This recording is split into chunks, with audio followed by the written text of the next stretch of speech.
I might have said this before, but one of my favorite experiences going through the different kinds of shops in Chinatown that do have Taoist supplies, including funerary supplies, is looking at all the really, really cool drip you can get your grandpa. Yeah, no, for real. So like every year, like my family burns like a different car for my grandpa, So is and it like a real car, or are we talking like the paper no, no, mache? no, like the paper cars, Yeah, yeah, yeah. the Because knockoff Mercedes there's and also Rolls paper Royces iPhones, right? and There's iPads and iPads. and I've MacBooks. seen, yeah, I've seen like full-on outfits, like Louis Vuitton handbags made of paper. Yeah, Because people think of like Helmany and they think of the ingots, right? That you can fold up and offer in these large stacks along with like your usual food offerings of chickens and pigs and so on. But like specifically, I'm thinking of the outfits, right? And also the like the actual items that you can give them so that Grandpa can do donuts in the afterlife in his yeah. Mercedes. No, no, And no. It used to be like just like really basic, like generic shirts and like pants and stuff, and now it's just become like knockoff Gucci and knockoff Adidas and shit like that, so that, Grandpa can have drip in the afterlife. Hmm. Um, no, but every year, like my family burns, like along with the standard offerings, of course, like we burn like a car for my granddad. And then one year, I can't remember why, but my dad was supposed to do it and he doesn't normally do it. So it was like after he had offered a bunch of like food and drink and stuff, so his hands were quite wet, I think. And then what basically happened was he like smudged the number plate of like the car that we are gonna burn. Hmm. And he was like, "Oh, it's fine. Like no one's gonna notice, no one's gonna care."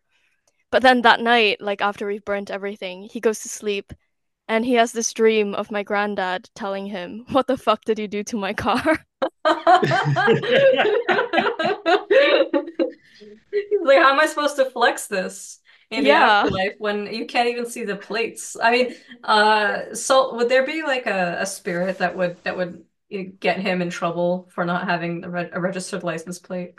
well, see, here's the thing. I think that's quite likely, especially considering, both the Chinese and English have a propensity to licenses in particular. And an improper license plate could get you in a lot of trouble with the underworld authorities, I'd imagine. I think his dad's probably going to have to gather up one of those, as well as paper money, there's also the paper debit cards, right? Like the paper prepaid credit cards. So I think the old man might have to chuck one of those over. Oh no. I mean, you told us in the episode on the immortal family in Northern China about the importance of having passports, right? For your offerings to actually get into the other world. And I think we mentioned that in the offerings episode too, which I have to admit I never thought about in the same way. I realize other traditions do have parallels to that though. Like it's not explicitly stated, but there are protocols to like ensure the right spirit is receiving that or ensure other spirits aren't feeding on those offerings. But the incredibly bureaucratic and structuralized nature of some of these offerings are absolutely delightful to me too. Which I know it's not as, necessarily the same everywhere, but there's obviously folk expressions that include other ways of going about it. But there's something so kind of like, I don't know, wholesome about having to get it stamped. I mean, listen, the whole cosmos is an order, right? And spirits are part of that order, and we're engaging with it. We're participants in that as well. So it makes sense. It makes sense. It's a way of kind of, I guess, constituting the structures of reality, right? In a way where spirits and people can interface through those same structures. And one of the ways that we can do that is through bureaucracy. Beautiful, beautiful bureaucracy. Yeah, absolutely. That's what our motto is on the Frightful Howls You May Hear podcast. Spirits are real, magic is real. All this can work. There are ways to make it work better. Find them through folklore, through training, through traditions, through experimentation.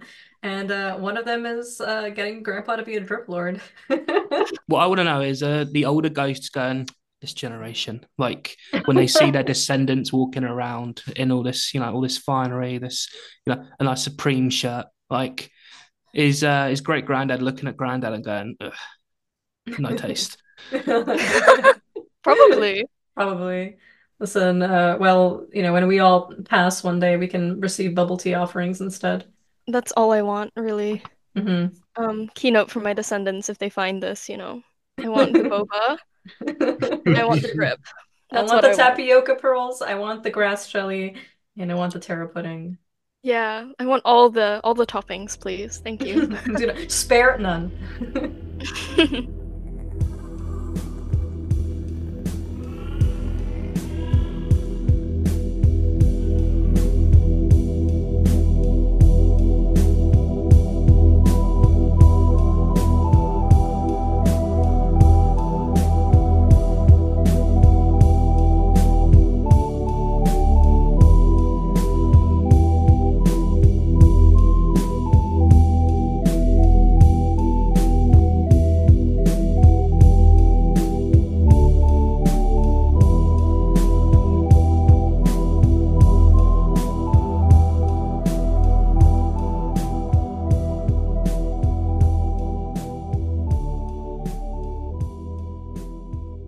not alarmed at the frightful howls which you may hear.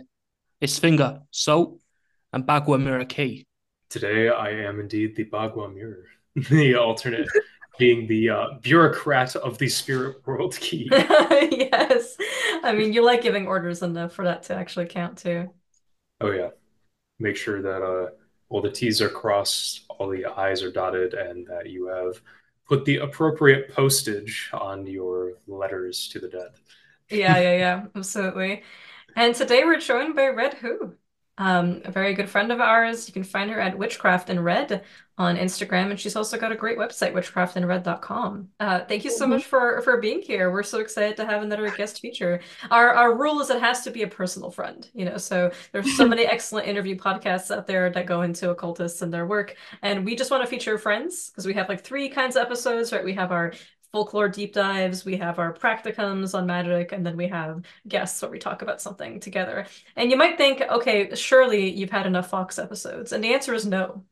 There also must always be more Fox episodes because we had one on Japanese Fox legends, specifically less so on like Tamamon no Me and like other specific Kitsune lore. We looked at Kitsune Tsuki, which is the phenomenon of being possessed by foxes in different kinds of contexts, especially political ones in Japanese society, as well as in these Meiji Reform era troubles around medicalization of possession phenomena. That was episode 20. And then, of course, episode 16, Salt led us through an exploration of the immortal faith in northern China, the Chumasian tradition, which includes a pantheon of different kinds of immortals, usually five, which are fox, weasel, serpent, hedgehog, and rat. And so we've already explored some notions of fox spirits in East Asia, as well as different kinds of considerations. The Kitsune Tsuki phenomena that we saw was decidedly more troublesome than sometimes the way that the foxes are presented more as a noble fox fairy in Chumesian, but of course that's not necessarily always the case, right? And as we'll explore today, there's definitely a lot of negativity associated with these spirits, as well as very like dignified presentations of their saintlyhood in all of these cultures. So I'm really excited to have you on to discuss this because you wrote an excellent article on your blog all about Chinese fox spirits, a brief introduction to them. And I'm really excited to go into this with you guys, especially I'll let you and Salt obviously pop off about this together. But before we get into that, just our usual little housekeeping, as they say in the podcast world. You can always check us out at twitter.com/Frightful Howls. Our Patreon is patreon.com/The Frightful Howls. We have a bonus episode every month curated by and for just our patrons. We have Salt's Fantastic Almanac, which in the month of April has already predicted the cattle plague. So we got some True. people, yeah, we got some people who are from our patron, supporters messaging us on Instagram being like, yo, it's real. Was losing my mind when I saw some articles from the DNR up here, Department of Natural Resources, and all that, being like, "Hey, highly pathogenic avian influenza has jumped into cattle." Which was literally in the almanac, yeah. So shout out to the Mhm. Salt, always killing it. Stars never lie. The stars never lie, yeah. We get a monthly live occult book club, which also includes sometimes a movie club, which we're voting on right now. We just finished Lux Heresis by Daniel Schalke, and we're moving on to Graveyard Wanderers by Thomas Johnson. Really looking forward to getting into all kinds of fun necromantic techniques in our live Zoom occult session with everyone. And of course, we have show notes for every episode and plenty more. So remember to please give us a like, a rating, a review on Spotify, iTunes, YouTube, wherever you're listening to us. It really helps us fight the demiurge of the algorithm and get our work out there. And of course, check out our services. You have personalized coaching in magic and mediumship, sorcery for hire readings, and custom talismans, oils, and tools from B Key. You can get readings from me in the Balkan Femabancy style of Glitter New Pasui. And Salt, of course, offers anything and everything astrological, be it horary, elections, or natal. And remember, we're all available on Instagram. I'm at Dragon Cunning, Salt is Salt CNC, and Key, finally, is barnowl.key. So, Red, thank you and welcome. So excited to have you on here. Thank you. I'm really honored to be on here. You're a personal friend of all three of us. We've actually, Salt and I have actually hung out with you in real life, as it were. So I hope that the Treasured time comes memory. when, yeah. I hope that one day you get to see Biki in person as well, and enjoy Yeah. his incredible cooking. Mhm. No, that is a dream of mine. You have to cook for me someday. Um, Absolutely. He'll make you the bubble tea yeah. from scratch for sure. Mhm. Please. That would be amazing. Dream come true. But for those who don't know you, maybe you want to introduce yourself a little bit and what your heritage is and how you got into magic. Yeah, I'm a folkloric witch and diviner. I come from Singapore. My background is Singaporean Chinese. Um, now I live in the UK, so I'm a bit more UK based now. So I sort of started because, like, as with most Chinese people, I think my family does have ancestral practice, and we did a lot of like Taoist temple stuff and a lot of Buddhist stuff as well, because my mom's side is more Taoist and my dad's side is more Buddhist, and those two kind of link really well together. So that's kind of what I was exposed to in my childhood, and then I kind of discovered magic on my own. So now my practice is sort of a combination of things. It's kind of like a mixture of the Chinese folk magic, Buddhism, Taoism that I was sort of raised with, together with Hellenistic polytheism and European traditional witchcraft and fairy faith. Amazing, amazing. I'm so glad to have you here. I think when we were I'm thinking really happy about to be here. of course. I think we were talking about the idea of like coming together to talk a little bit more about a subject. Foxes immediately came up, not just because you have a great article on them, but that's something that I think you and you and Salt literally just have a group chat where all you do is talk about like Husian material. And just as an external observer and having helped Salt out with some of those techniques and seeing you go through them as well, it's been so interesting to see the cult of the fox fairy grow in these wonderful ways of just honoring different kinds of presentations that they have throughout different Mhm. places in the Chinese diaspora, as well as in other countries, of course, that happily venerate her, including Thailand, Korea, Japan, and so on. So I was wondering if you Mhm. could give us a little bit of you've talked a few times to us about experiences with like your great grandparents being in temples and stuff like that. What sort of environment did that really make for you, and how did that get you attracted to foxes specifically? So like it's kind of interesting because my family doesn't have a very strong fox spirit practice. But as a child, like I was always very enamored with them. Every time I saw statues and things like that, I would be really fascinated, and I felt like a really strong kinship to them. And um, my family kind of indulged this as like a curiosity type thing, like my grandma would tell me stories, my mom would tell me stories, more about like the cultivation aspect of it and like some of the folklore surrounding them. And then as I got older, I had a bit more like experiences and received more signs and started talking to these spirits, and then my practice sort of grew from there. Um, but it was really helpful to sort of grow up in an environment around like the temple, because basically, I don't know how much of your listeners know this, but like a lot of sort of Chinese practices are based around sort of possession and mediumship, especially when you delve more into like the folk magic aspect of things. We've got these like god mediums where sort of people are sort of trained within mediumship and they have particular bonds with spirits or gods that then come down and possess them in specific rituals to carry out further rituals to sort of bless devotees and things like that, and sort of carry out like the god's work on the physical plane. So Mm-hmm. that was really helpful in like encouraging sort of elements of my practice, but also like helping me sort of understand, the phenomenon of sort of possession and like you say on the podcast, that like spirits are real, gods are real, all of this phenomenon's real.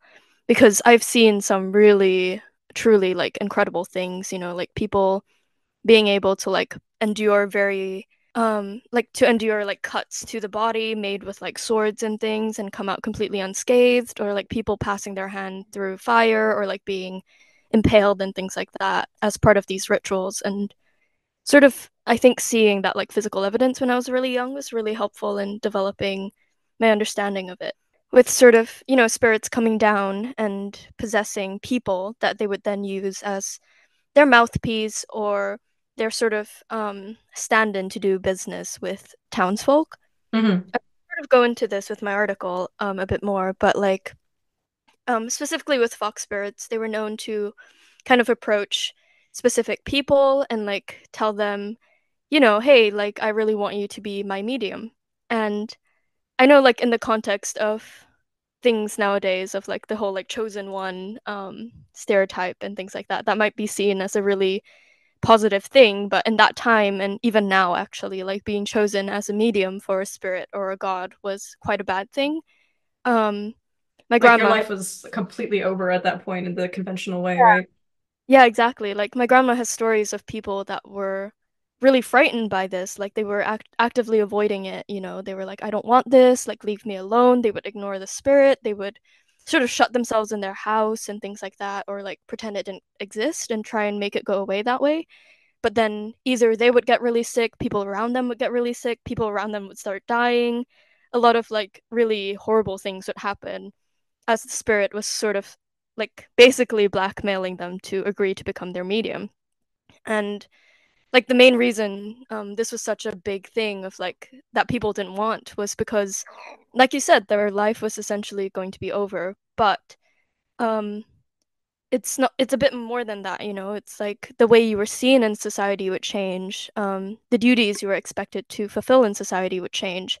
So like your life was basically no longer your own, like you were at the beck and call of this, you know, spirit. And that's not something a lot of people wanted for their kids. And especially within the context of Fox mediumship, it kind of made you a social pariah. Like, it was noted in a lot of accounts that people had respect for the spirit, but not the medium. Because by being a medium, you were sort of at a very low rung of society, like you were treated worse than a beggar, even. You were just a means to an end for these people who needed help from the spirit. But so not only were you like basically forced to give up your life and your dreams and everything that you wanted, but you were also becoming the social outcast and no one would really talk to you or interact with you. You sacrificed a lot basically. And obviously now the context is really different of like people who become mediums aren't necessarily, you know, social pariahs or anything the same way, but you do kind of live a separate life because you are expected to live in a certain way that follows these spirit standards, but also you kind of have to be willing to drop everything for the spirit and for other spirits that might need you. At the temple that like my family has connections to, we have a story of this one god medium, I think. She sort of pacted to this goddess, and that's the goddess that possesses her. One time she went on holiday and she stayed or she walked past this really haunted building site, and there was a spirit of this woman who had died there, and she died a very violent death, and she sort of became this restless spirit. But anyway, she possessed this woman, and her boyfriend recognized this immediately because they kind of went back to the hotel room, and he kind of found her just like standing in front of the mirror, like obsessively combing her hair, and like her hair had become really long and like it was really creepy, and he was just like, right, something's going on. So they book an emergency flight back to Singapore, and they bring her back to the temple, and they bring her to like the temple head, who is like, okay, what do you want? Like, you've possessed one of my mediums, like what do you want? And she's basically asking for a lot of she asks for justice, she asks for like vengeance and things like that. That they're obviously, because they've got pacts with gods that say they can't do very violent things, they're like, okay, no. But they burn her a bunch of offerings and sort of bribe her. But like that's Mm. kind of an example of how, you know, even if you're on holiday, trying to live your life, that might not be the case in terms of like what the spirits want for you. So, you know, being a medium isn't all it's cracked up to be. I really appreciate you articulating that because one, the whole notion of how mounts are tested, like burning the hands and seeing there's no burn Hmm. marks, or like slicing with blades and so on and seeing it doesn't hurt. Like these are so common to many traditions that all of us share in common or have similar experiences with in terms of like how someone who gets possessed is tested. But I also find it interesting that there's a shared sentiment that like it is an honor allowing yourself to become the vessel of a spirit as it heals people, but it doesn't inherently, it's not all glamorous the way people might want it to be because it actually comes with so many responsibilities. It can be really hard on the body. Salt in the Chimetian episode, you actually mentioned how sometimes like these like a fox immortal can just come down and be like, I will heal through you, but then get the Hmm. person incredibly sick if they resist this and if they resist any level of Yeah. effectively pursuing this destiny. Yeah, well, that's process of like torture or grinding, as it can be called. It's also, in terms of things like work, for example, like what if the spirit wants you to literally work full time to be available to people full time because the spirit's there like, I want to earn merit or I want to do good deeds, that kind of thing. And you're Hmm. just, why are you doing a job? I can't do these things while you're working. So now, okay, Yeah. let's get rid of the job. I'll provide for you. Probably not as well as your job necessarily. Depends. Some are very lucrative, some are not. But and the spirit takes on that responsibility of financial care of the medium. But at the same time, as we said, like that can have wildly different examples or like results, right? Like some people are gonna spend the rest of their life in poverty then.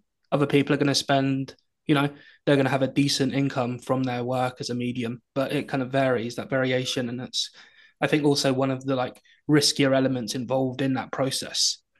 Yeah, no, exactly. And it's also that element of like you can't really choose. Like you can't choose when you're going to work, what kind of clients you're gonna have, like, or what kind of jobs they're even gonna ask you to do. Like it's kind of like you're entirely at the mercy of this spirit, and you kind of relinquish the choice in your life.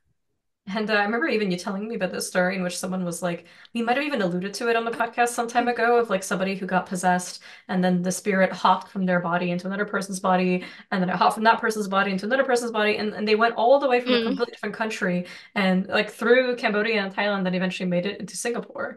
Where they went to one of the temples that you were talking about, and then the person, like the god medium, got possessed by a wrathful deity and was able to expel them. So it's like this very spirit like traveled through people to go get exorcised. And I think that will probably Yeah. play a role when you start talking to us a little bit about that Daji. But I think that's it's interesting how that kind of repeated notion of like there's a recognition of like there's something about that spirit is capable of coming down here and I need their help. But Yeah. it's less about the medium, it's more about the potential for the spirit or the deity to actually be present on Earth. Yeah, exactly. Because like that's the thing about all these spirit mediums. It's not just that like, oh, like the spirit chose you. It's more of like you can fulfill a need that they require. So you are kind of a means to an end. Like you are not necessarily like you're special because they chose you. It is an honor to sort of be the spirit's like anchor to earth, and like they're the vessel through which they perform, physical deeds and all these miracles. But at the same time, you kind of, because you are relinquishing so much of your autonomy, you are just like a body, a vessel for them to do these things. Like it's not necessarily something that elevates you as the person. Mm-hmm. Yeah, I think there's like occasions where someone's a medium for like, let's say 10, 12 years, and then the spirits are like, yeah, okay, we're done with you. We're going to Hmm. go to your kid now. We're going to work with your kid or, your uncle, your family member, someone else. Yeah. We've had our use of you. Obviously in a more polite way, but sometimes that is really how it can be. It's pretty pretty brutal. Yeah. Yeah. No, but then there are also stories of like people who kind of manage to bribe spirits to leave their family members alone. So traditionally, I think I don't know if I covered this in my article, but I stumbled upon it when I was doing research of basically like the male head of the family had to give permission to like the woman, if it was a woman who wanted to become a medium. And there was one case where I think it was the youngest daughter, and they basically the same thing happened. She was getting really sick, the family were getting really sick, they were losing a lot of business, things like that. And basically what happened was they made a deal with the fox spirit that wanted her to be their medium, and they basically offered the spirit like a bunch of, I think, offerings for a very long period of time, and they said like if you leave her alone, we'll keep giving you these offerings. And the spirit actually agreed. So like there are cases like this where you can sort of strike a different deal with the spirit, but sometimes it doesn't work out and they're like, "No, I need this person and nothing will change my mind." But there are cases of people being able to bribe their way out of these situations. The plot of a movie that all of us really like called The Medium. It's a Thai film from 2021. Kind of involves like someone about to receive the hereditary like shamanism of the spirits passing down in their family, and the parents trying desperately to get the spirits to take a different person. And it's like Hmm. down to like actively like basically cursing this person to be the new individual that's possessed by the spirits because they so don't want like their own daughter to be the one that ends up becoming a shaman. So it's just like yeah, it's like meanwhile, people I think in Lots of different occult circles are like, oh, I wish that would happen to me. But it's like literally the most terrifying thing possible to have to No, like like yeah. Salt was even saying, right? Like, oh, you want maybe you just never get to make money now because all you have to do is spend all of it on shrines and like servicing the spirits. Yeah, Hmm. or maybe the And like spirit's like, you know, why do you need money? You should be a humble spiritual person. That'll improve your life. yeah. Some spirits Yeah. have No, that. no, no. That's yeah, that's like such a common thing in Asia, especially of like, oh, you serve the spirits now. Like don't take money for your services, you know. Um just be humble and like the good deeds that you're doing will like fulfill your soul, then you don't need money. That's a massive thing in northeastern culture for like Dacian, like the great immortal, the person possessed by the immortal family is like they don't really set a they don't charge a set price most of the time. Like there's a donation and there's protocols associated with the donation, right? So like if I come in, I give him a really, really small donation. Basically, he will do everything he'll do for someone else, except I'm not allowed to critique the divination and like consultation. So like if the spirit says something and it's wrong, but I didn't pay, or I paid a very small amount, I can't dispute what the spirit said. It's like a respect matter. But if I came in, I paid a substantial sum, and what he said was wrong, it's fully encouraged to be like, no, that's not necessarily the right thing, which is I find really fascinating there as far as like the way that kind of gets involved with the ritual protocol at play. It's kind of a commentary as well on like the way society was structured at the time, and I find it so fascinating how sort of the spiritual can reflect like the mundane as well. And when these sort of cultures have these sort of practices so embedded in everyday life and have the mundane and the spiritual like really embedded together and really entwined, I think it's such an interesting way to look at it, especially with Chinese folk religion. Like I think you talked about it earlier of how it's so bureaucratic, and it's because Chinese society was also very bureaucratic, you know, and so it's like one influencing the other. Yeah, exactly. There's a kind of mutual exchange between the two. And then Hmm. today you can kind of get all of this sorted over WeChat. Yeah. Yeah, the number of times you and I have like exchanged screenshots of us trying to like fight for our lives on WeChat, trying to get a reading from some guy. Yeah. Yeah, it can be chaotic sometimes, especially when you're on a foreign bank account. Dear God. Yeah, I think it's really interesting as well just to know like nature of living traditions, right, being ones in which there are these understandings of ethics and etiquette and protocols. I think we'll talk about that another time because we're gonna actually team up with Mahigan in his new podcast that he's doing, Sat Upon a Toadstool, to discuss some Mhm. ethics related questions with spirits in the coming months. But one thing I really want to highlight is that like when we talk about like it being real, we don't mean that these are symbolic beings representative of some utter reality and there's like these layers of allegories and metaphors. They simply are, you know. And so of course there's going to be symbolism and allegory metaphor inherent in the ways in which there are sympathies between things, but I also want us to consider the fact that like these spirits have agency. They exist independently of us, intertwined with our cultures, absolutely, and sometimes mutually influencing each other's cultures and bureaucracies. But ultimately, they will outlast us. And so it's also important to Yeah. know that like we come into their turf. So when they choose us to be their mediums, you know, as witches, we resist notions of impossibility. You know, we bend fate itself and we try to give ourselves a better lot. But there's also a certain extent to which even what we do is embodied by the patron spirits that we have and how they transform us. And there isn't always necessarily choice there, right? There's even understandings in these Hmm. traditions from my own culture as well that like, well, what you're if you don't accept your lot, it will come back for you in the next life. Which it's funny because like it's an Orthodox Christian culture, so you don't expect a lot of reincarnation metaphors to come through, but we do hear of it in the full context, right? So I think it's wonderful, and I'm looking forward to talking a little bit with you guys about the fox specifically as something that is um, not only this sort of like sexualized, you know, motif of intrigue, but also like a very real pantheon of spirits, and sometimes referred to as Salt noted in the Chimishan episode as the Fox Fairy, who is not only remarkably intelligent and prescient and cunning and a spirit of witchcraft, absolutely, but also one that, you know, is very good at manipulating human cultural norms and like fitting in with Yeah. them and then disrupting them. Yeah, exactly. And it's sort of that like subtle interweaving of what you expect and then what they want you to expect and like what they want you to do and how they want to change you. And I think it's that sort of subtle, underhanded technique that really makes what they do so effective and so feared. is because you kind of don't realize what they're doing until they've done it, you know? Absolutely. So you've described yourself as a Daji apologist many times to us. That is So mostly a meme, I will say. Before we get into the story, I just want to clarify it's mostly a meme. A lot of what she's done in history, I'm like, I'm not taking responsibility for this. That was bad. But like other aspects, I'm like, I mean, she kind of slayed, you know? She kind of slayed, yeah. So She who kind of is did.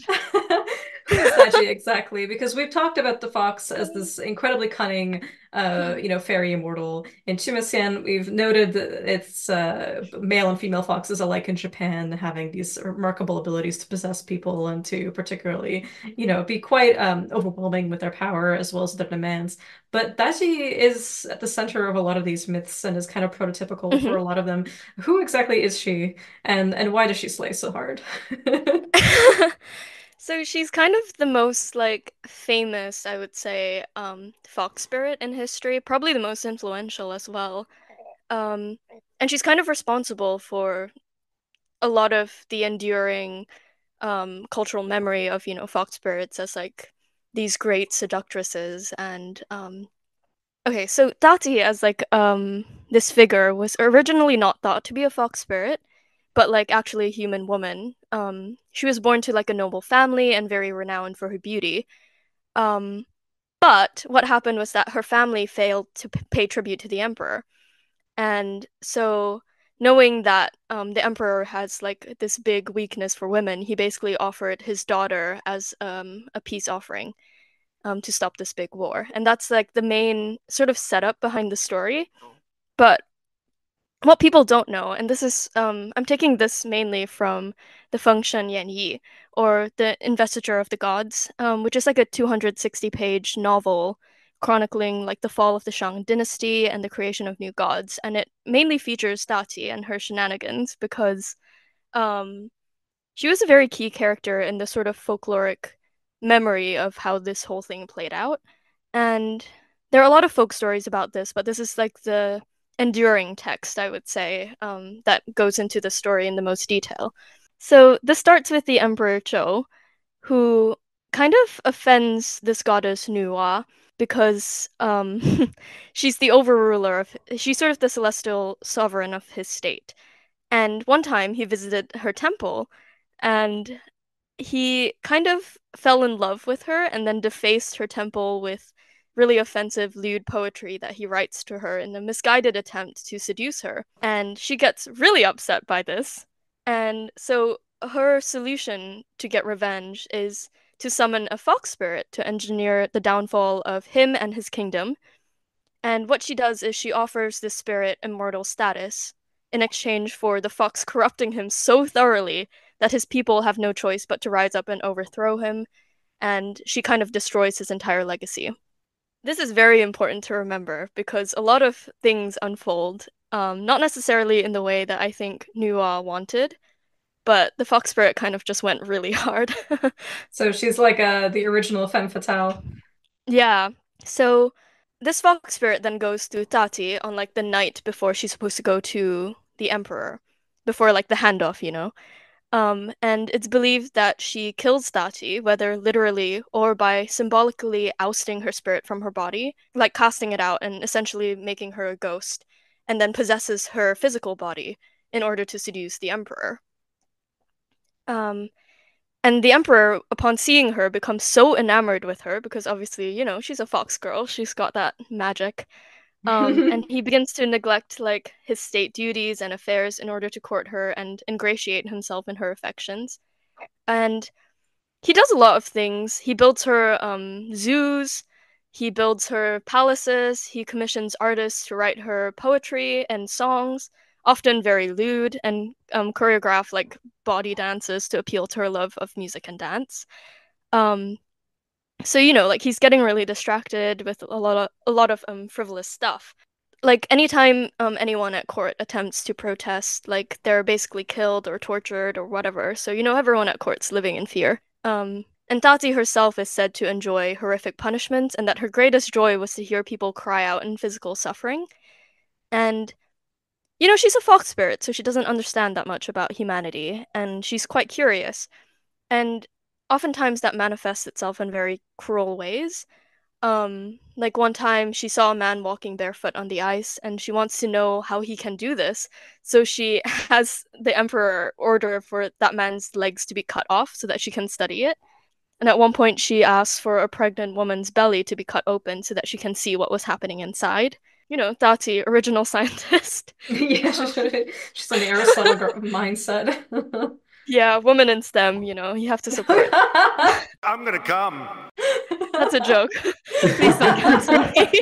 Do not come. And like and you know how like foot binding became this really big trend in China of like women literally defacing themselves and like crippling themselves in order to have small feet. But Daji was actually the one who was thought to have started the trend because it was thought that she wrapped her fox feet to disguise them so that people would never know what was underneath. But then the court women started to emulate her because like she was she was like the most famous concubine. She was the favorite, so everyone wanted to emulate her, thinking that it would win them the favor of the king. While she was just hiding her fox feet, people started wrapping their feet as well and trying to get them smaller and smaller. So she was the original trendsetter, starting the foot binding trend. But meanwhile, this plan was proving to be very effective because Zhou was too preoccupied with Daji at court to notice that his people were starting to band together against him. There was a man known as Cloud Dweller, but he noticed that Daji was actually a fox spirit, and he sort of decides he's the one to right the state of affairs, and so he orders his pupil to build him a wooden sword out of peach wood. And peachwood is very important in Chinese culture as like a tool to exorcise evil spirits. And so he gives it as a gift to the emperor, and he tells him to hang it above the entrance of the palace. And this was a method that was used to weaken and sicken fox spirits to death. And it was very effective because Dachi did start to fall ill. But then she quickly noticed that there was this wooden sword, and she ordered it to be burnt. And in response, Cloud Dweller writes a poem warning like the general public about the fate of the kingdom and basically exposing Dachi as like a fox spirit and saying that she needs to be subdued. And he has this poem displayed in the marketplace. And a scholar who was one of the only people to be able to read between the lines of this poem and understand what it truly said, wrote a report on his findings and gave it to the prime minister, who then gave it to the emperor. And this might have been successful, but the emperor, so besotted, decides that he can't do anything without asking for Dachi's opinion. So he asks her, "What should I do about this report about you?" And of course, she starts discrediting the author, and she's like, he's trying to hurt me, you need to execute him, he's spreading lies about me. And the supreme minister decides to defend him, and so she also says that he needs to be executed. And in order to do this, she invents a new torture device because she's also an inventor, She wears many hats. Innovator. Such a great mind. Oh no. So she creates a device that is a bronze cylinder that would be heated like a furnace until the sides were hot. And she would sort of tie the victim to this cylinder so that as it was being heated up, the victim would slowly be baked to death. And the Empress, who doesn't live at the same palace, starts hearing rumors of what's going on at court. And she decides to visit and, determine what's going on. And she scolds the Emperor for his continued delusion and infatuation. And Dachi, recognizing that, this woman is potentially going to destroy all of her plans, has a very, dramatic moment where she, faints as the Empress leaves and cries to the Emperor that she's afraid the Empress is going to report on her behavior to the ministers and execute her. And the Emperor says, "Okay, I'll have her killed." So what they do is they fake an assassination attempt on the Emperor and frame the Empress, who is then called in to stand trial. And she's basically tortured until she confesses, but she refuses, and she dies during this process. The crown princes are obviously really upset about this because their mother is dead now, and so they vow to kill Tati. And their father then also orders for them to be executed because, he's down bad. Oh no. So the princes then have to hide with one of the concubines, who hangs herself out of fear that Dati will discover that she played a role in their escape. So like this really goes to testify how sort of deep Dati's power is in court now and how feared she is, basically. Mhm. And at this point, all of the emperor's ministers have turned against him, one of them publicly denouncing him before committing suicide. Another makes a public speech and was sentenced to death, but miraculously turned to ash within moments of being bound to the torture device that she invented. And now a lot of political stuff is happening, which I won't go into because, it's a lot and we're focused on Dati. But then the emperor commissioned a palace for Dachi, and it's supposed to be open now. And she sort of promises him that she's so significant and she's so beautiful and so wonderful that like she can get immortals to come and visit. But this is a lie because she can't sort of get access to immortals. It's more of fox demons, and this is where like the sort of the difference between the two sort of comes into play, because all the foxes that she knows haven't completed the process of cultivation to the point where they've become immortals, so they're sort of still in that like in between stage. Oh. So she lies to them, saying that the immortals will come, but only on the full moon 5 nights later. And she's using this time to go to the Barrel Mound nearby, which is where her friends live. And she tells them that if they've cultivated enough that they can take a human form, they should and come with her. Otherwise, they're to stay within the mound so that no one will discover their true identity. However, at the ceremony, one of the ministers is instructed to serve these honored immortals with wine, and he noticed that while they possessed the look of like fairy immortals, they all reeked of rotting corpses. And this becomes worse when the immortals, quote unquote, get drunk, and he sort of starts noticing that some of them have tails, which is a dead giveaway that, they're fox Mhm. spirits. Mhm. So he reports this very secretly and tells the military to keep a close eye on all the guests. And so they follow them when they leave, and they follow them on foot because the immortals are now too drunk to attempt flight. And so they follow them to the burial mound, and they discover that, not only are they not immortals, but they live in the burial mound. So what they do the next morning is they set the mound on fire, and in the aftermath, they find a mass of corpses and burnt fur, which is sort of a dead giveaway.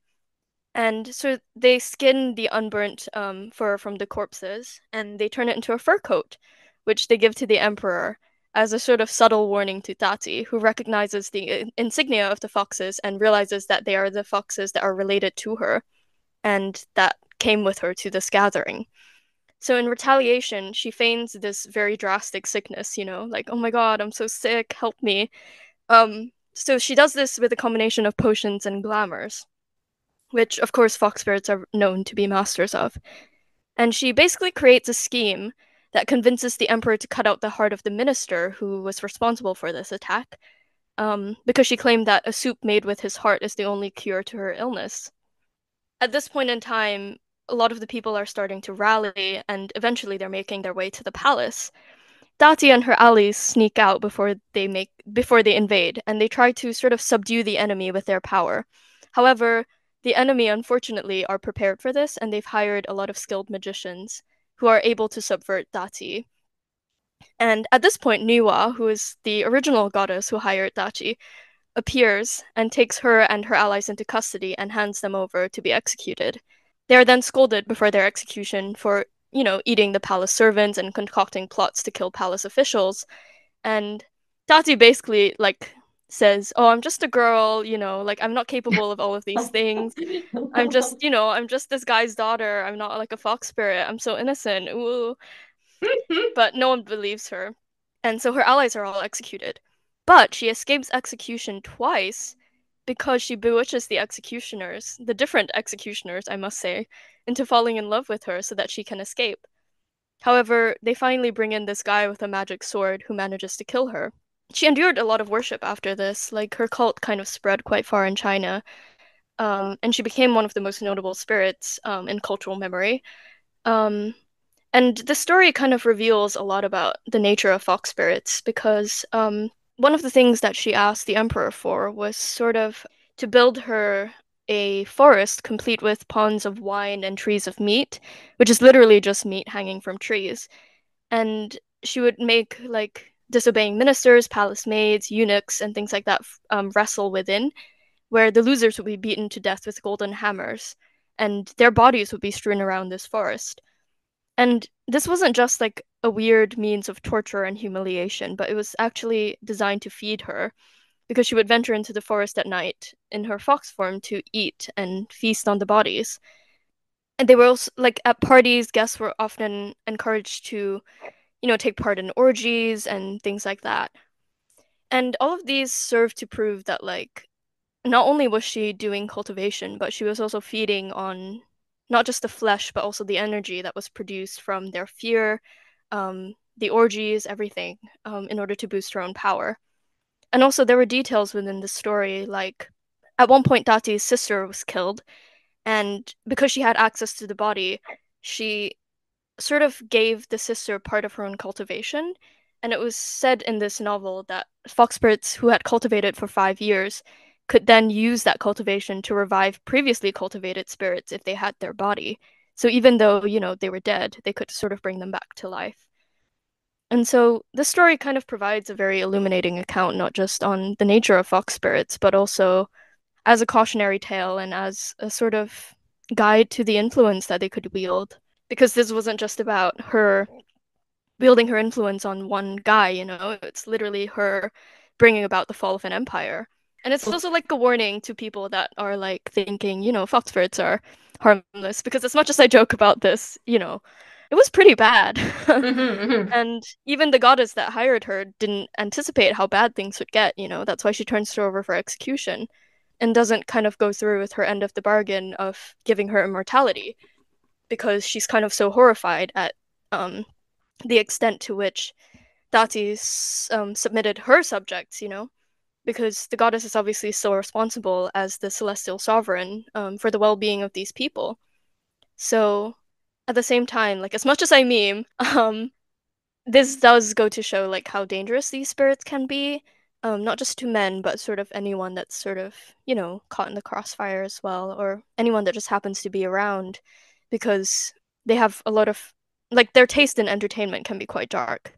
Yeah. So, Honestly, like, thank you so much for sharing all this. This is amazing. Like, what a great rendition of the story. And I think one of the things that strikes me about it, including in like the ways in which she enjoys seducing people, binding them to her through like sexual and amorous affection, as well as even the enjoyment of torture and stuff like that. It feels very vampiric, if that's all right to say. Like, not the yeah, cast yeah, yeah, that, yeah, not the cast that on the spirits as a whole, but like they clearly have this ability. And I think that relates to something that Salt, you had spoken to us about with the kind of fear of how these spirits can seduce and take vital energy, right? hmm Yeah, definitely. I mean, I think in the last episode we did on the subject, we were mostly talking about the more elevated species, which are often held in suspicion. But then you also have, like here, for example, these more ambiguous, potentially dangerous spirits, like associated with mountain spirits and ghosts, and capable of essentially cannibalizing a person with ease, or even escaping, notice whilst doing so.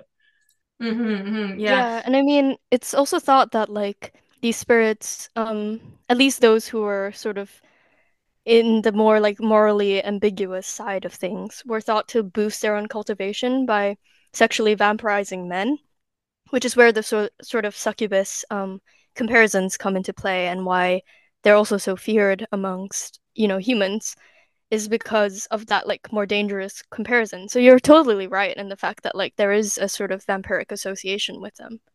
And it's also Yeah. one of the things that seems to be like when we talk about the northeastern immortals, for example, like when we're talking about Husantai and everything, like they're explicitly unsexualized. So there's a kind of distinction there that I think is quite relevant as well, is like the interplay of that in terms of how that relates to cultural understandings of these things, how that relates to how people kind of make them, I guess, or not people make them, but how do people kind of perceive this in a socially acceptable way versus, in a socially controversial capacity, I guess you could say.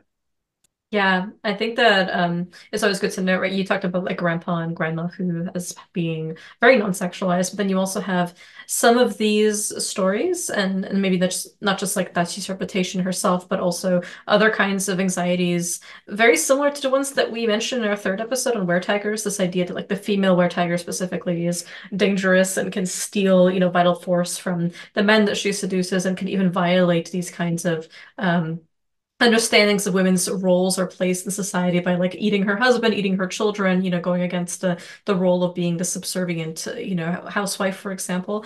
And in that case, like these anxieties can be projected onto a whole class of spirits, including ones that are not at all sexualized just because of this fear and taboo around the particular power that this story has, right? So in some ways, like the whole like category of spirits that are incredibly diverse get maligned because of this one particular reputation. Not that that doesn't make their reputation necessarily like something not to pay attention to, right? Because certainly these spirits, as we've seen in Daji's case as well as in other ones, like this, there is a basis for it in the folklore, even if there are aspects of it that are propagandized and that are kind of blown out of proportion for the sake of condemning certain kinds of behavior.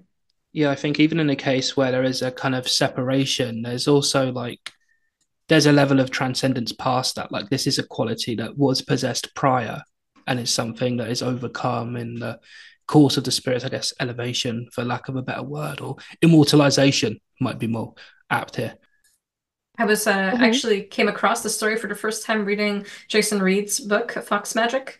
Excellent volume. We've mentioned his work a few times because he has also a translation of the Luban, and he has an excellent book on Chinese folk magic and also Thunder Rites. So we'll plug all his details in later on in the show notes in the episode for the Patreon subscribers. And one of the things that I remember going through, right, is that in his account or like in his retelling of the story, going off different sources, Dachi's story doesn't just end here. Like she gets executed, but she also then her spirit, like as a fox, travels to India actually, and she becomes the consort of one of the Magadha kingdom princes. And Mog Morgan actually suggests that she may have been Tishiyarakshita, the final wife of Emperor Asoka. And in one account, she actually gets bored of him and then she ends up turning towards his son, Kalapa, because he has these beautiful eyes and he's exceptionally handsome. And so she tries to seduce him and he rejects her, obviously not wanting to cross his father. And so she orders that those very same beautiful eyes that she found so engaging are cut out of his skull and given to her after he rejects her. So she did not take that particularly well. And so some time passes and like a few moments later, and there's like 1,000 men at this point have died in Emperor Ashoka's kingdom. And finally, after she's chased out of India, she ends up going back to China, this time possessing a different woman, not Daji, but a maiden named Baosi. And here, how about Salt, you give us a rendition of this particular section on Baosi from Jason's book? Also, we did know something about. She existed in the Zhou dynasty and became the favorite consort of King You. She was said to have been the most beautiful maiden anyone can imagine, and to this day, her beauty is proverbial. In China, there is the concept of the four beauties, four historical women famed for their utter ravishing loveliness. In a traditional Chinese quatrain, it is said that the four beauties can cause fish to sink, birds to drop from the sky, the moon to hide, and the flowers to be shamed. Though not one of the four beauties, many would consider her an official fifth. Well, when presented at court, the familiar pattern presented itself. The king, named Yo, was instantly enamored and fascinated. So much so he abandoned his then wife, Queen Shen. And this would lead to the end of the Zhou dynasty in the 7th century BC. Now, Baosi, though beautiful, was a deep and melancholy girl who rarely laughed. Concerned by her sadness, the king offered a considerable quantity of ingots of gold to anyone who could raise a smile or laugh on a gorgeous but tragic face. In true fairy tale tradition, nothing could make the princess smile. Then one day, one of the court advisors suggested that they should light the beacons on the nearby hills that were normally used in emergencies to call neighbouring ally armies. The beacons were lit, and Balsu cried with girlish delight as armies of men from those various kingdoms came thundering in on their sturdy war horses. Meanwhile, Balsu had a son, Baofu, and the emperor unwisely cut off the children of his former marriage to Queen Shen. A war broke out with the well-armed troops of Queen Shen's father invading the kingdom of Zhou. And the king then ordered the beacons to be lit to call support, but no one came since they did not take the call seriously, as they had so many times been lit for the amusement of pretty little Barsut. So the king was defeated, and legend says that the fox spirit, knowing the dainty mortal body had served its purpose, hung herself, and that cunning vixen with the 9 tails fled to Japan. That was just an interesting. I love that there's kind of like a whole section to this story that is like the boy who cried wolf. Like she enjoyed having the beacons lit so many times that at one point, when he was actually being invaded by the armies of Queen Shen's father, that they were like, you know what? No, this is just to like amuse her because she likes violence so much and she likes these military displays. And it turns out they should have just given Bausa like the opportunity to play Crusader Kings 3 or something. Because I feel like that would have that would have helped. Because she was destined to be one of those like those girlies playing CK3 or something like that and just ruining lives, like causing all kinds of mischief in courts, random kinds of like cheating scandals and so on. No, that and like Sims. Can you imagine? Like, I really want to see like a fox spirit playing Sims, like, just like cutting off everything. Playing Just Romance like of the Three making them Kingdoms. suffer. Yeah. Yeah, Romance of the Three just make Kingdoms. everyone suffer for no reason, causing like political disputes. Exactly. The type of player Yeah, to put all the Sims into the pool and then take out the ladder. Oh my God, real. real.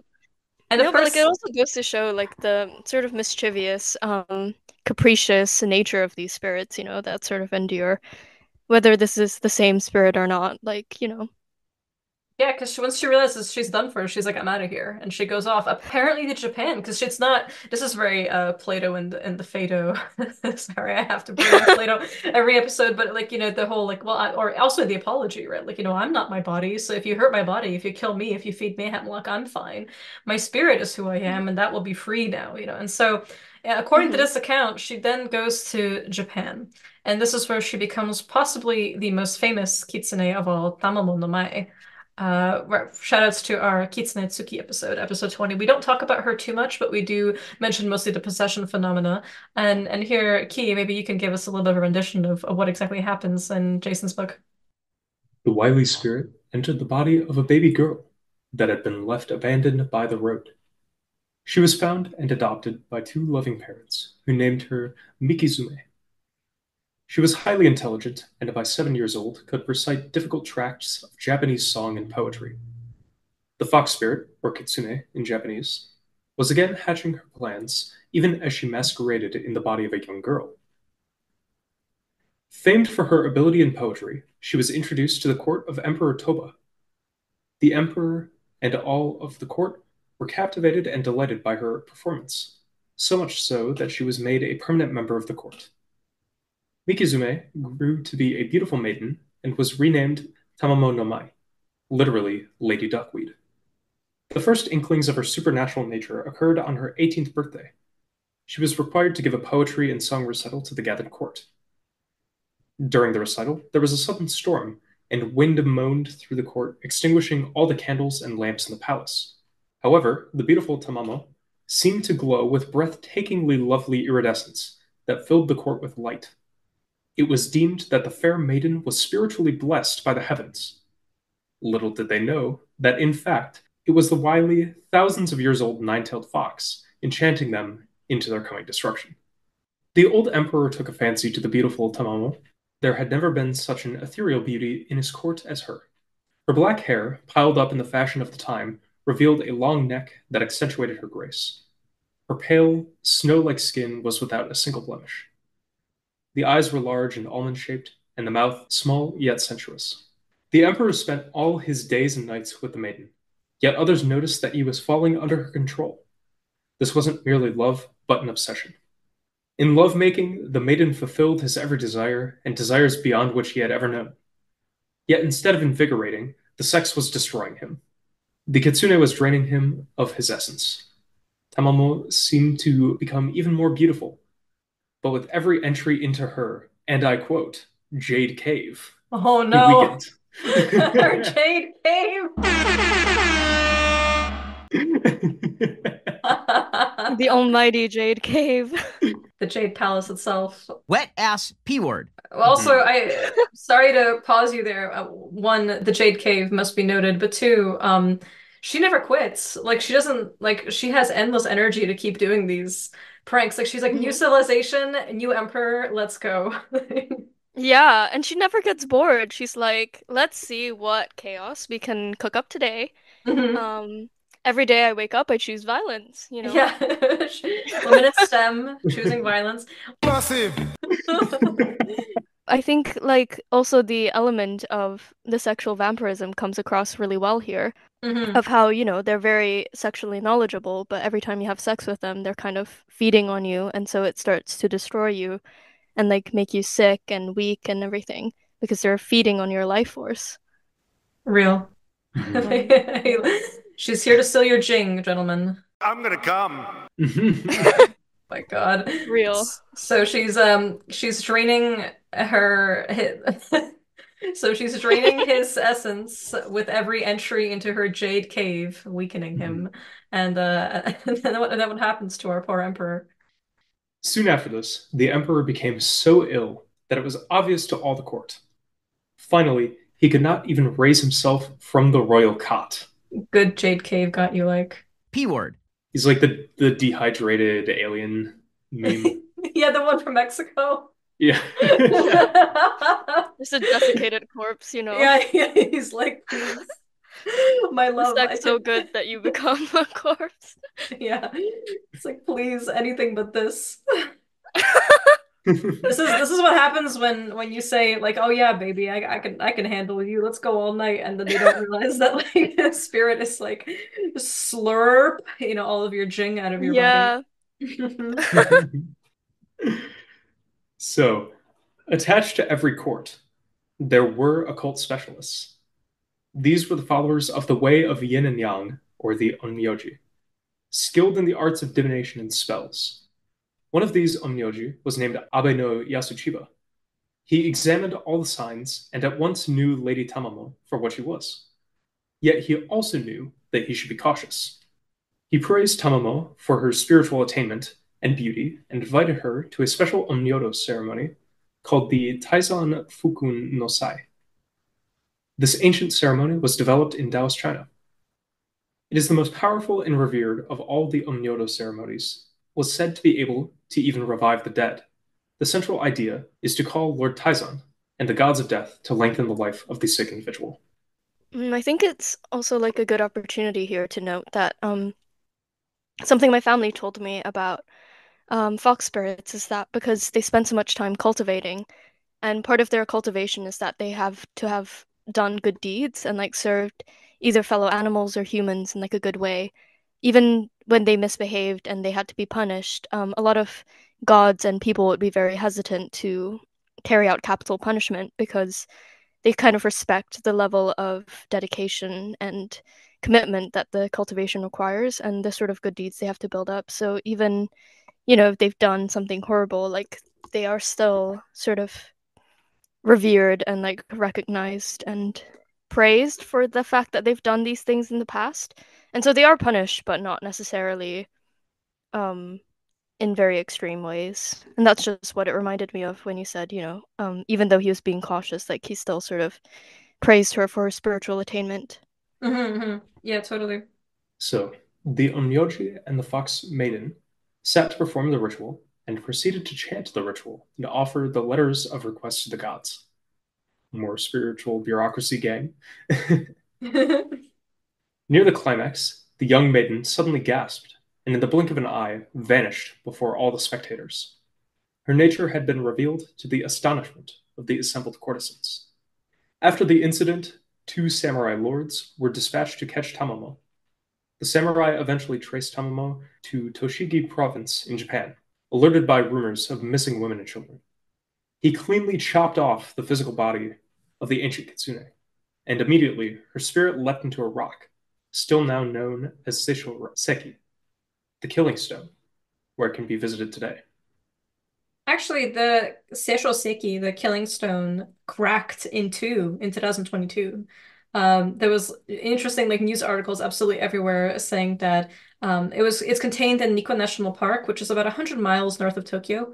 And people don't really know what caused the stone to cleave in two. If you Google, we'll put a link to a news article in the show notes, but if you Google what we're talking about, you'll see that it like very cleanly is divided in two now. And even the rope with all of the paper seals on it was actively frayed.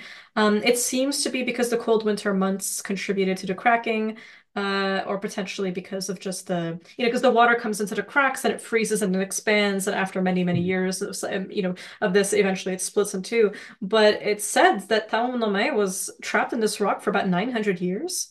And so there was, of course, some jokes that now she's free. And so maybe Now she's she's found, free. yeah, she's found another baddie to some kind of influencer to Hmm. possess and is gonna continue having her fun. Watch out, Emperors. Yeah, literally. Also, we need the dirt. We need the Yeah. chips. We need stones. We need fragments. We need fibers. Call us. Call us if you can get, any of these. Literally, yeah. We totally won't be bringing about regime change with this. No, no, no, never us. Salt, what is your take on this, especially having engaged with all the material that's very contrary to this kind of stuff? And obviously we're aware that like Daji's story is its own propaganda piece, right? But what are sort of the ways that you refresh us maybe on some of the lore from Chimasian and how this relates? Yeah, so obviously my knowledge base is mostly in the northeastern stuff, but there is actually a relation between these stories, right? Because at least in Dongbei, like Fox cults, you also have the Tongtian Jiaozhi, the Tongtian sect leader, which is technically more of a mask for Ling Bao Tianzhen, one of the three pure ones. But in certain lineages of the immortal family, they're kind of understood as owing their immortality or the opportunity to cultivate to the Tongtian sect leader, which, as we said just now, right, is a mask for Ling Bao. And I think this is in general like quite a common theme in more folk orientated practice because we need to consider the literary connection at play as well, right? Like I think a good example in European terms, something more familiar to people, to listeners, would be like Faust, for example. Like we don't see him so much in clerical necromancy texts. He's a very much like literary and folk figure. But we do find him in popular magical texts from Germany in like the 1700s, the 1800s, and so on, especially with the proliferation of various renditions of Faust. And I think there's a similar application at play here, right, where these popular ideas of the immortals are kind of coming in. And in the case of Fox Immortals specifically, like they are predominantly folk. Like even the more orthodox expression, like the Fox Immortal Lady, like is still not necessarily in most temples, even if she is kind of recognized as more so-called orthodox than the immortals, for example. Hmm. So, Red, if we can ask maybe how does some of this stuff relate to the contemporary understandings of foxes in different aspects of Chinese culture compared to the traditional ones? So obviously, because of this very negative connotation and the way it sort of endures in cultural memory, um, a lot of times people do associate like fox spirits with, the femme fatale concept or someone that's going to steal your man and make him do all kinds of shit. So the associations vary greatly between that and sort of viewing the fox as an omen of good fortune, bringers of victory, wealth, and healing, to, very malefic forces that sort of can spread illness, chaos, and mischief around. Um, and often there's that connotation of sexual deviancy or misconduct or vampirism that sort of follows them when you bring them up. And encounters with fox spirits kind of exist in very great contrast to one another because there's no guarantee, of course, which way the visitation might go. It depends on the fox spirit visiting you, it depends on the context in which they visit you, and it depends on the person as well, which is why I often caution against, being a horny man approaching a fox spirit because it's probably not going to go well for you. Um, so just as easily, like one encounter could lead to someone having sex with a fox spirit and then encountering a very prolonged period of illness as a result of that. Or you could go mad as a result of angering or insulting a fox, or even just for the sake of their entertainment. But it could also lead to very fruitful and rewarding blessings upon an individual or their family. The fox themselves are considered quite liminal because, most of them are in that sort of in between stage where they're neither truly of this earth or of the physical plane because of the cultivation, age, and power that they've amassed, but they're also not quite of heaven yet. Like they haven't achieved that immortal status, as I mentioned when I was reading the story. Um, so because they kind of escape the classification of these two things, and because they kind of have achieved and fulfilled various roles within the cultural and religious framework, like there's no clear spot to put them on in or under. And sometimes they're very godlike figures, they come down, they help humanity, they bestow blessings, they provide guidance and aid. But other times they act more like restless ghosts or demons wreaking havoc, requiring exorcism. Yeah, and it's interesting that Um, even when they do come down in that more like deified form, there's still that troubled reputation associated with them and still suspicion held towards them to some degree. Like that's one thing I've noticed in particular seems quite prominent is like it doesn't even to all the efforts that these spirits might have gone to kind of ascend past that troubled reputation or like disrepute or accusations, we might say. Like there's still kind of that association culturally held towards them that kind of sticks around. Like I think one example comes from like Henry Dorr, and I don't remember which text it was. It was something from the early 20th century, but he talks about a group called the High Chow Witches, and they essentially would use medicine like shampooing people, and they mostly associated themselves with foxes and weasels. But mm, they would shampoo people to heal them. Some would live on a vegetarian diet and so on. Obviously, like living a fairly ascetic and I guess beneficial lifestyle.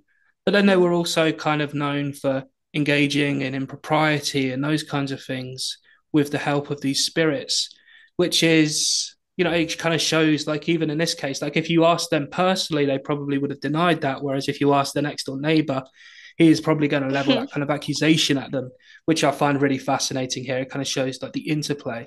yeah, and I mean, even nowadays, like we refer to, foxbirds with the more sort of respectful term of like fox fairy or like fox immortal or huxian, but the sort of more common colloquial term for them that would be hurled around is huliting, which is sort of best translated as fox demon.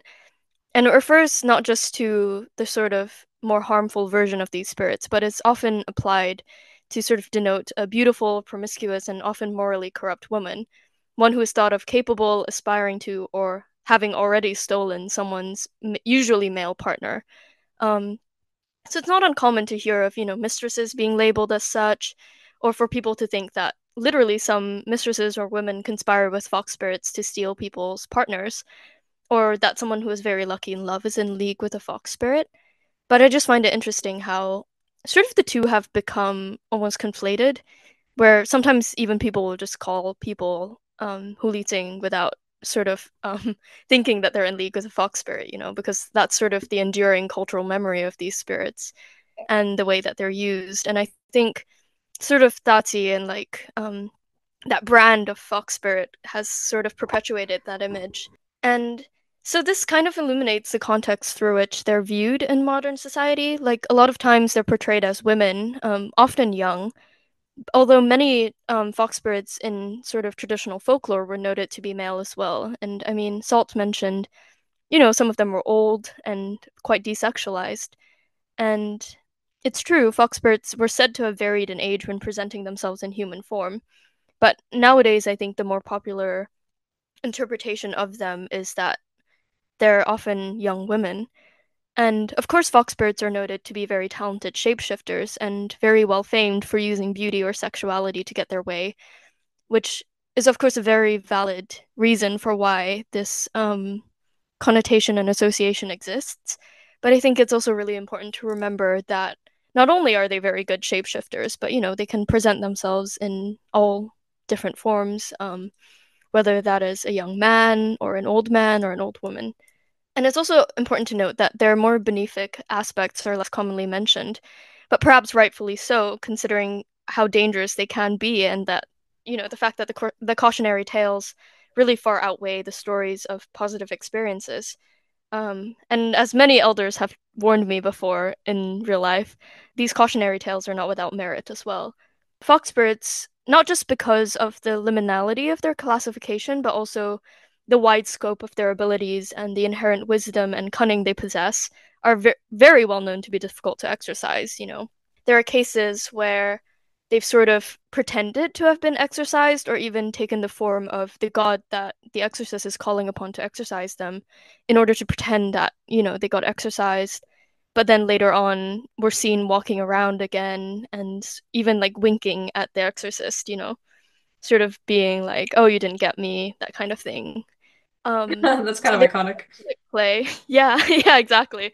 I think there was Respect one that. case I read of like this guy who called upon like this deity to exorcise the fox spirit, and the fox spirit showed them like this very elaborate illusion of this deity coming down and like dramatically slaying the fox spirit, and like the fox spirit dying a very dramatic death and things like that, only for the deity and the fox spirit to merge together at the end of this death scene into the fox spirit, who gets up, winks at the exorcist, and then leaves. So like, that's why they're sort of warned against getting in league with, because even if you do anger one or things get out of hand, you're not always guaranteed to be able to find someone that can do something about it. And in Taoist and Buddhist texts as well, like they're often portrayed as demons or restless ghosts, spreading intentional misinformation, plague, and chaos, or as pretenders or usurpers to gods, and interfering with their plans to guide humanity and improve humanity for the better. So, in this sort of wider scope of public Chinese folk religion and Taoist practice, they're not often worshipped or acknowledged. And if they are, it's sort of in this context of, oh, don't go near them.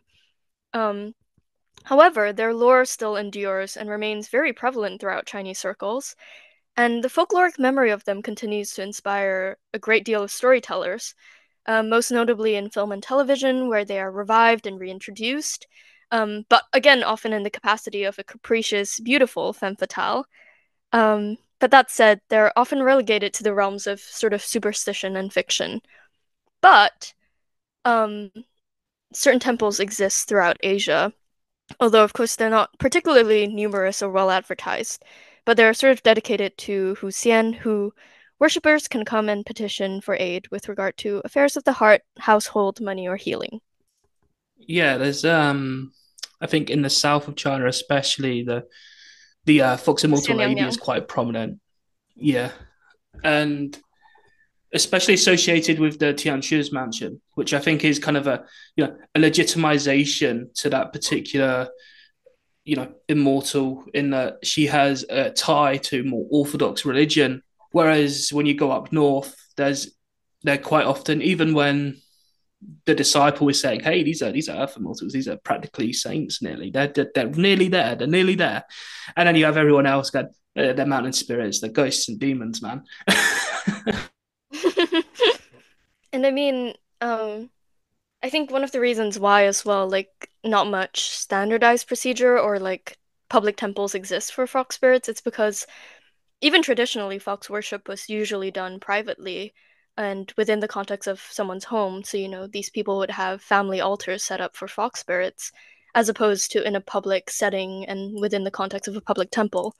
And it was considered sort of like ancestral practice as something more personal because it varied depending on the individual or perhaps familial relationship to a particular fox spirit, which is why they're not as commonly discussed or worshipped in the same context as gods, for instance, where the worship and folklore and myths and stuff tend to be a bit more standardized. But because of this sort of variation and personalization, it's a bit more difficult to nail down the precise aspects of worship, not just because it depends, depending on the person or family or different rules and relationships applied to each unique spirit one is trying to forge a relationship with, but also because it kind of depended on, like what you were getting out of the relationship, what the fox was getting out of the relationship, and sort of how they came to find you and the particulars of that. Um, but despite this privacy, fox cults and worshippers have endured throughout history. albeit with varying degrees of prominence. Like I mentioned a bit with the Tati story, she had quite a few cults that were then exterminated and sort of popped up again in secret and things like that over and over again. And that happens with sort of varying degrees with different fox spirits. Um, but again, because of this element of privacy and an emphasis on a personal relationship, we sometimes don't hear very much about this. And for families with fox patrons, stories exist of being blessed with growing and enduring wealth, loved ones recovering miraculously from ailments, and producing descendants of great beauty. But this could also be a double-edged sword. As you guys mentioned in the Kitsune episode, accusations of being in league with fox spirits could be very damaging. It's very easy to weaponize the negative associations of these spirits, to blame families that were patroned by them, or even thought to be patroned by them, for any number of problems that might occur in the village, or any misfortune that befell other families, resulting in not just the loss of social capital or reputation, all of which are very important things in Chinese communities, but also ostracization, loss of livelihood, business, or even worse. And that said, like their reputation for liminality, the quiet nature of their worship, and their association with more taboo topics or aspects of society made them popular with people who were marginalized or desperate or left without a clear patron god or goddess to approach for their issues, or even for people who needed aid with taboo topics. They were often approached by or patrons to courtesans, entertainers, young women, new daughters in law, young mothers, spirit mediums, immigrants, concubines, or yes, mistresses.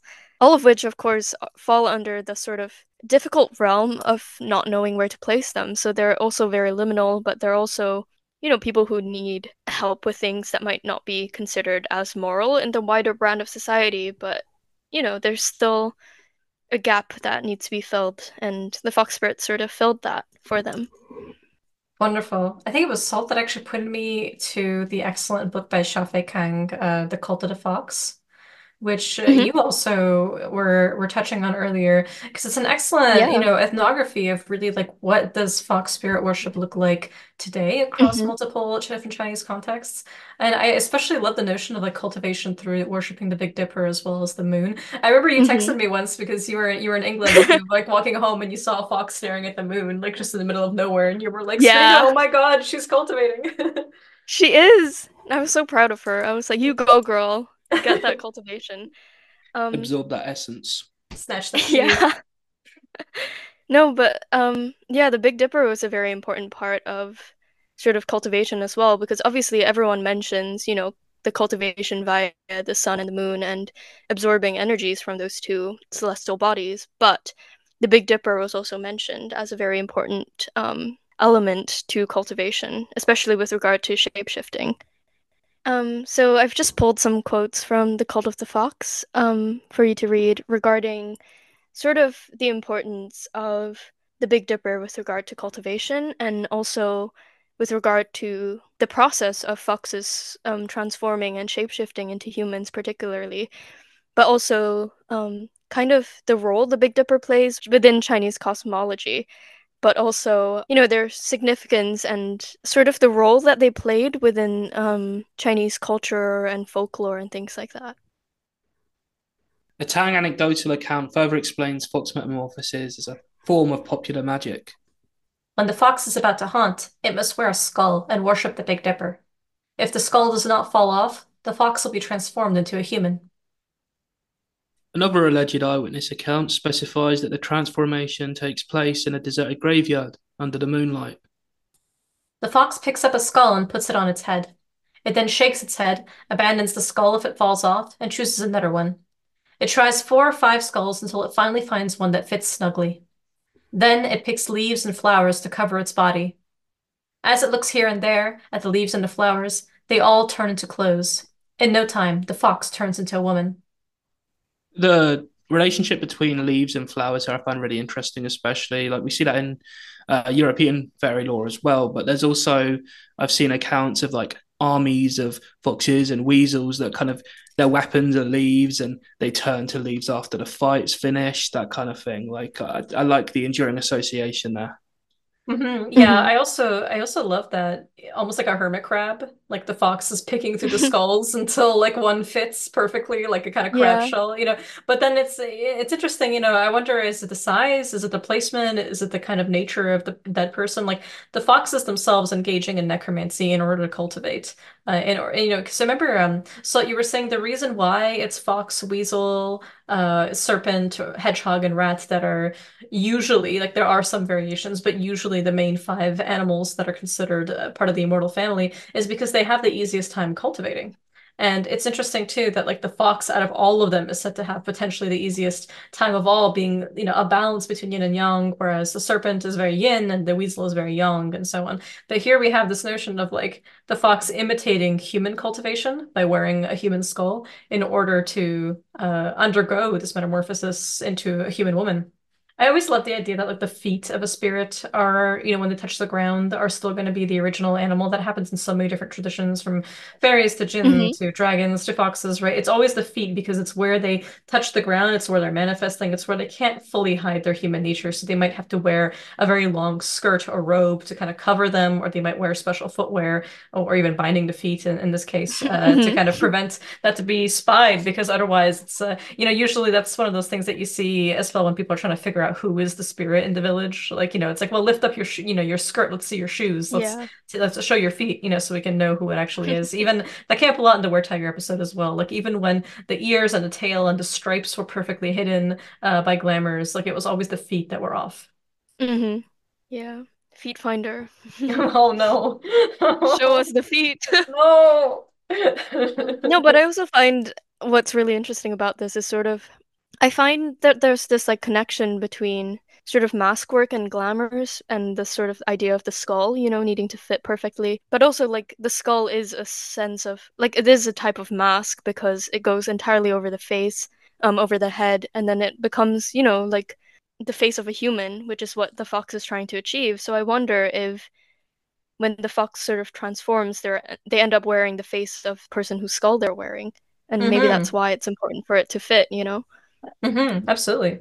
Yeah, no, because I mean, there's such a long tradition of sort of that idea of wearing a mask in order to transform and making sure it fits over the face. I've mentioned this many times, but in sort of Japanese no theater traditions, you know, the performer looks into the mask that they're about to wear and they envision their face and the mask's face becoming one before they put it on. And this kind of just reminds me of that, like that idea of transforming into something that you're not via the application of something onto the face, whether that is a mask or a skull. And that sort of relationship between mask work and glamour and transformation and shapeshifting. And even like specifically the use of these skulls as like a beautiful necromancy, like what is actually the mask they're wearing, as was kind of Hmm. mentioned earlier. Like is it the bone, is it the spirit of the person, is it the combination of their own essence with either of the two, is it a secret third thing, you know, like the um all of the necromantic glamours that come even from looking through the eyes of the skull, like at another spirit or at the moon or at an animal or something. Um, Hmm. there was another quote that was given from the text that was the use of the skull echoes Shu Shen's definition of the fox as a vehicle for ghosts itself in the Chinese yin yang dichotomy. Yin is interpreted as negative, ghostly, evil, female, impure, whereas yang is positive, celestial, virtuous, male, and pure. It was an ancient and enduring Chinese belief that flesh represented yin, while human bones embodied yang. Even in modern times, people still use the mingling of yin elements such as blood or animal meat with yang bones in mortuary ritual to bring the skeleton of the deceased back to life as an ancestor, and thus to ensure fertility and familial continuity. I've seen Salt like do Big Dipper star stepping so many times at this point that I think it's burned into my retinas. I absolutely love the notion of the way in which the Big Dipper has this like remarkable role in so many different cultures, right? As a way of transforming and becoming a vehicle of transgression to different kinds of worlds. But I also find this so interesting with this sort of necromantic aspect, because like earlier we said there's that comparison of fox spirits to restless ghosts and restless dead, and this kind of just sort of enhances that connection because they're literally using these very in elements to transform and elements that are related directly to ghosts and human dead, and things that are considered sort of dark and impure. So I think it's just an interesting connotation to have. And here's another quote, like adding on to what you said about the importance of the Big Dipper. Also in Chinese cosmology, the Big Dipper hangs above Mount Kunlun. The two constitute the center of the universe, where yin and yang unite and determine the cosmic order. And Tang, at later times, pacing the seven stars of the Big Dipper, was conceived as a religious dance joining heaven, earth, and humanity, and unifying yin and yang. It was performed in the phase of honoring the Dipper of Taoist Zhai and Jiao rituals, usually held at midnight. And this adds on to what you're saying about like the star stepping, and sort of why the Big Dipper was so important, not just for shapeshifting, but with regard to Chinese culture as well. It was thought that some of the gods could literally marshal the spirits of the Big Dipper into defending China, and they would form this big celestial army that could defeat all enemies and protect China against any enemy. There's also a part of certain popular traditions where one of the first steps, like a disciple of a folk spirit, for example, one of the first steps they're going to be doing is the Bai Chi Xing, which is worshipping the seven stars, or here, worshipping the Big Dipper, where in this sense it's usually held in like you're appealing to the Big Dipper for the permission or license to be a medium for the fox spirits, for the weasel spirits, that kind of thing. So it's kind of interesting to see. I mean, the Big Dipper is preeminent. It's everywhere in Chinese popular religion. It's everywhere in Chinese Orthodox religion. But it's always fun to see more of it. Yeah. And to sort of explore why it's important as well, like physically speaking, because it's above the mountain that's sort of, the center of the universe for them. And sort of the idea of balance between yin and yang, and sort of finding that like point at which things are in balance, which of course is one of the main aspects of Taoist tradition, and sort of finding that like cosmic order. And sort of where it gets its power from, not just because it is religiously significant, but because it is significant to sort of physical everyday life as well. Yeah, it's the heart of the cosmos, and that's honestly one of the things that I think Western European cosmology is kind of lacking, thanks to Ptolemy kind of making the Earth not the center of the universe anymore. Ptolemaic astronomy is not geocentric, fellas. But yeah. And also, I mean, the Big Dipper was also seen, as I mentioned before, to be sort of the main protector of China and things like that. And so when it fulfills, that kind of role, it does make it very religiously significant as well. And this is one last quote. The fox and the skull, as well as a midnight ritual in a graveyard setting, were all associated with the world of the dead and darkness, and thus the in-force. In the process of fox transformation, however, the fox and the skull also formed a new dichotomy of yin and yang. The fox stood for yin and used its flesh to join the skull, the yang.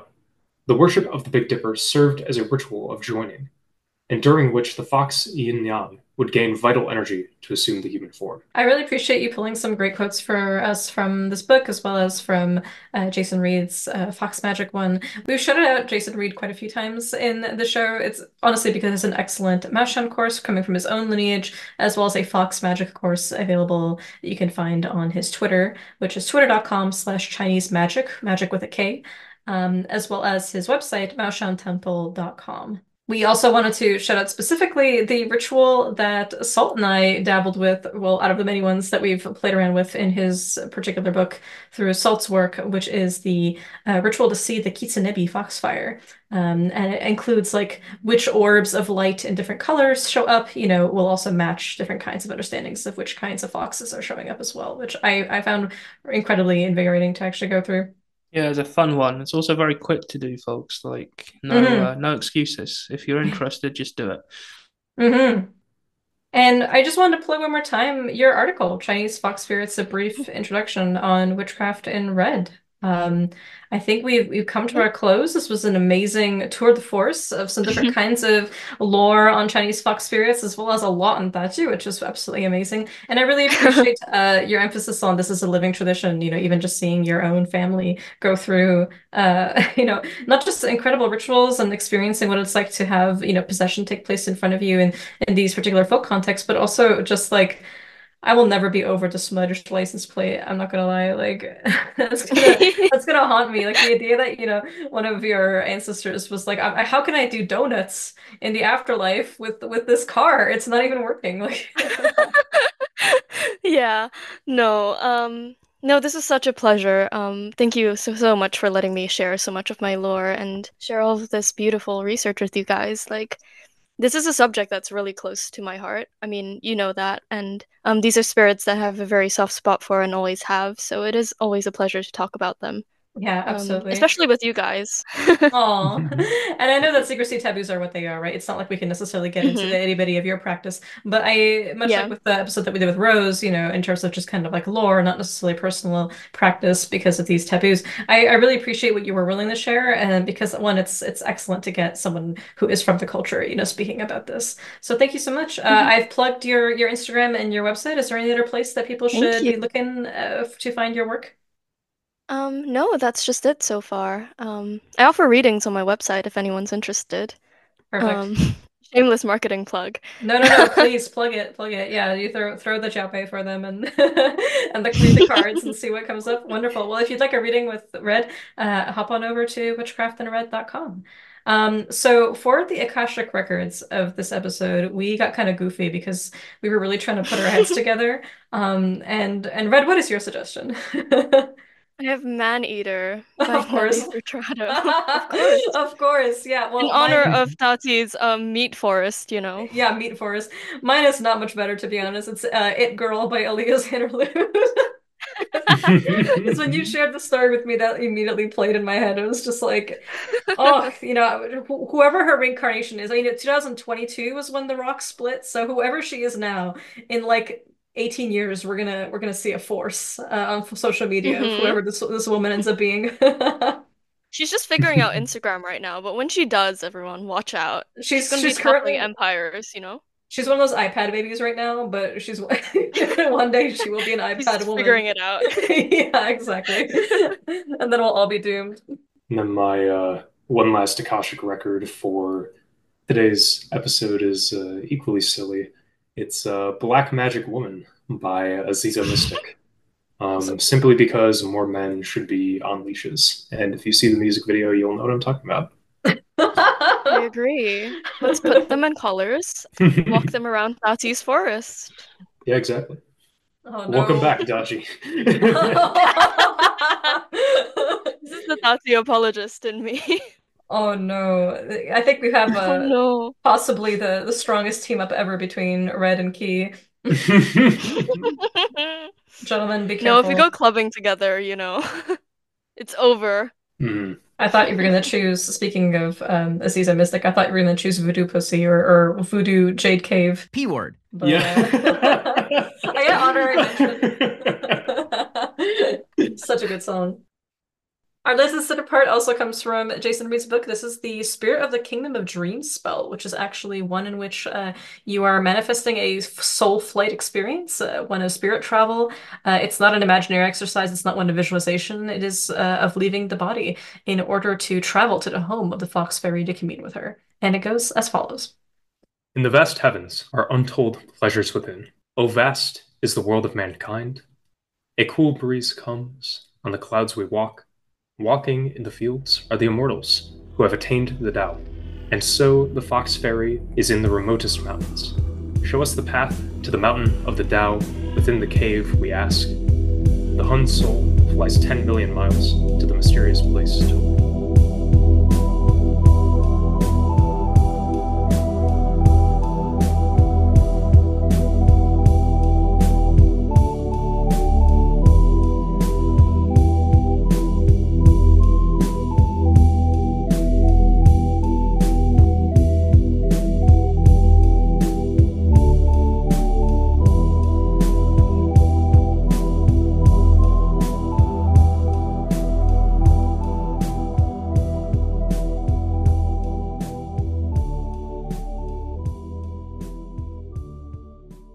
I fucking love gold ingots.